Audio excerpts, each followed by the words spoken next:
Permission to be Powerful is a reader-supported publication. To receive new posts and support my work, consider becoming a free or paid subscriber. Dear Permission to be Powerful reader, there came a moment, it dawned on me, that everything I've been doing is bullshit. My pleasing voice, the polite emails, the way I dressed for that conference. I just spent thousands of dollars to spend a whole week around a bunch of motherfuckers I don't like.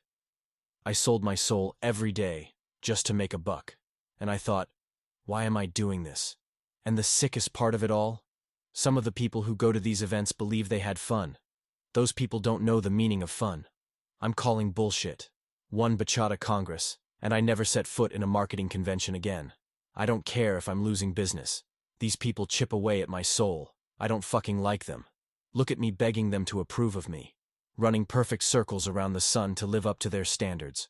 But I hate these motherfuckers. What's up with that? Then the truth hits me like a bus. I've been auditioning for approval. My whole life, trying to get picked, trying to prove myself, trying to make rejection impossible. It affected the way I approached everything. You spend your whole life following orders, being told what to do, and then you hardly notice that every relationship you've ever had is based on conditional love. You've constructed an entire business model around winning approval from others. I wasn't building a business. I was building an excellent tap dancing routine. Sometimes it sounds like, let me know if that works for you. Happy to revise if needed. Just checking in to see if... Translation. Do you like me? Please like me. I was brilliant. I had receipts. Firepower and vision. Know how Tony Robbins says, success leaves clues?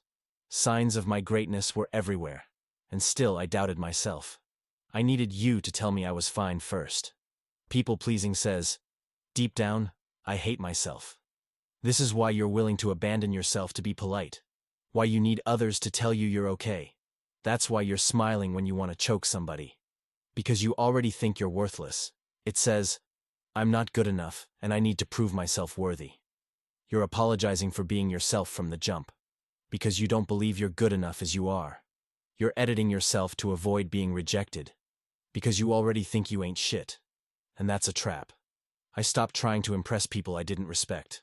Sounds simple, but it wasn't. Those people signed my checks. Some of them are egomaniacs. I became a world-class shapeshifter. I was the ultimate yes man. Whatever got me the gig. Whatever you want, dear. But one day I looked around and realized, I'm surrounded by people who only like the fake version of me. They're saying the real me is unacceptable. Wow. And I tolerate this person? I sleep next to them? I have sex with them? And worse. When you stay around people who can't see you, who do not value you, and you become blind to yourself. Because there's nobody to be a mirror for you. That's what happened to me. Several times. I forgot the real me. I bent myself into a pretzel to please other people. Yet, those same people wouldn't do half for me. So, I turned things around. I started showing up for myself. Putting myself first. Believing in myself. And something wild happened. People started to respect me. I started to respect me. Some of us are taught that self-worth is conditional. You get love if you behave. If you stay skinny. If you obey. And this conditioning follows us everywhere. Into job interviews. Into client pitches. Into dating. And it works. For a while. You'll get scraps. Half-hearted yeses. People who treat you like you're Pepe Le Pew while you pretend it's acceptable. But you will never feel free. Because deep down, you'll always know. They didn't say yes to the real me. If someone is going to reject you, there's something freeing in knowing they rejected you for who you really are. When you have clarity like that, it's not that hard to let go of people when they've outworn their welcome. You can't lead and seek approval at the same time. Or, as I like to say, I used to worry about what people thought about me. Until I realized one day that to be successful, you have to be the type of person people talk about. If you build your brand, your message, or your identity around being liked, you'll never speak uncomfortable truths. You will never be brave. How many people do you follow because they were nice? You followed because they're clear. They're bold. They're not asking for permission. If you're still clinging to approval, you will undercharge. You will stay quiet to make others feel comfortable. You will settle for crumbs. So what happens when you stop? You stop explaining yourself. You stop begging for a seat at a table where you were never welcome.